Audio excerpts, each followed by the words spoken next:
ಒಂದು ದಿವಸ ಗಾಂಧಾರಿ ಕೃಷ್ಣ ಅವ್ರ ಹತ್ರ ಬಂದಾಗ ಕೃಷ್ಣನೇ ಕೇಳ್ತಾರೆ, ಅಲ್ಲ ನೀನು ಆ ಕುಂತಿಗೆ 5 ಜನ ಚಿನ್ನದಂತ ಮಕ್ಕಳನ್ನ ಕೊಟ್ಟೆ, ನನಗೆ ರಾಕ್ಷಸರಂತ 100 ಮಕ್ಕಳನ್ನ ಕೊಟ್ಬಿಟ್ಟಲ್ಲ ಅಂತ.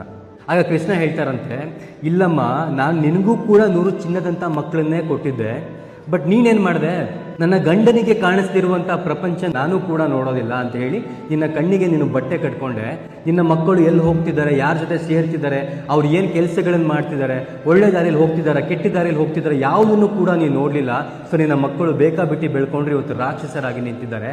ಆದರೆ ಕುಂತಿ ತನ್ನ 5 ಮಕ್ಕಳಿಗೋಸ್ಕರ ತನ್ನ ಇಡೀ ಜೀವನವನ್ನೇ ಮುಡುಪಾಗಿಟ್ಲು. ಹೆಜ್ಜೆ ಹೆಜ್ಜೆಗೂ ಕೂಡ ಅವ್ರು ಮಾಡಿದಂಥ ತಪ್ಪುಗಳನ್ನ ತಿದ್ದಿ ಅವರ ಪರಿಪೂರ್ಣ ವ್ಯಕ್ತಿಗಳನ್ನಾಗಿ 5 ಚಿನ್ನದ ಮಕ್ಕಳನ್ನಾಗಿ ಮಾಡಿದ್ಲು ಅಂತ. ಅಂದರೆ ಪೇರೆಂಟಿಂಗ್ ಎಷ್ಟು ಇಂಪಾರ್ಟೆಂಟ್ ಅಂತ ಹೇಳ್ತಿರೋದು. 20-25 ವರ್ಷಗಳ ಕಾಲ ಮಕ್ಕಳನ್ನ ನೀವು ಹೇಗಾದ್ರೂ ಬೆಳ್ಕೊಳ್ಳಿ, ನಿಮಗೆ ದುಡ್ಡು ಬೇಕಾ, ಕಾಲೇಜಿಗೆ ಫೀಸ್ ಬೇಕಾ, ನಾನು ಕೊಡ್ತೀನಿ, ನೀನು ಓದಬೇಕು ಅಂತ ಹೇಳಿ ಬಿಟ್ಬಿಟ್ರೆ ಮಕ್ಕಳು ಬೆಳೆಯೋದಿಲ್ಲ. 20-25 ವರ್ಷಗಳ ಕಾಲ ನೀವು ಕಣ್ಣಲ್ಲಿ ಕಣ್ಣಿಟ್ಟು ಆ ಮಕ್ಕಳನ್ನ ನೋಡ್ಕೊಂಡ್ರೆ ಆಮೇಲೆ ನಿಮ್ಗೆ ಅದ್ರ ಫಲ ಸಿಗುತ್ತೆ ಹೊರತು 20 ವರ್ಷಗಳ ಕಾಲ ನೀನು ಹೆಂಗಾರ ಮೇಯ್ಕೊಂಡಿರುವಂತ ಬಿಟ್ಬಿಟ್ಟು 25ನೇ ವರ್ಷಕ್ಕೆ ನೀವು ಮೂಗ್ದಾರ ಹಾಕಕ್ಕೆ ಹೋದ್ರೆ ನಿಮ್ಮ ಸಮೇತ ಮೂಗ್ದಾರನೂ ಕಿತ್ತಾಕ್ತಾರೆ. ಇದು ಇವತ್ತಿನ ಜನ್ರೇಷನಲ್ಲಿ ಆಗ್ತಿರೋದು.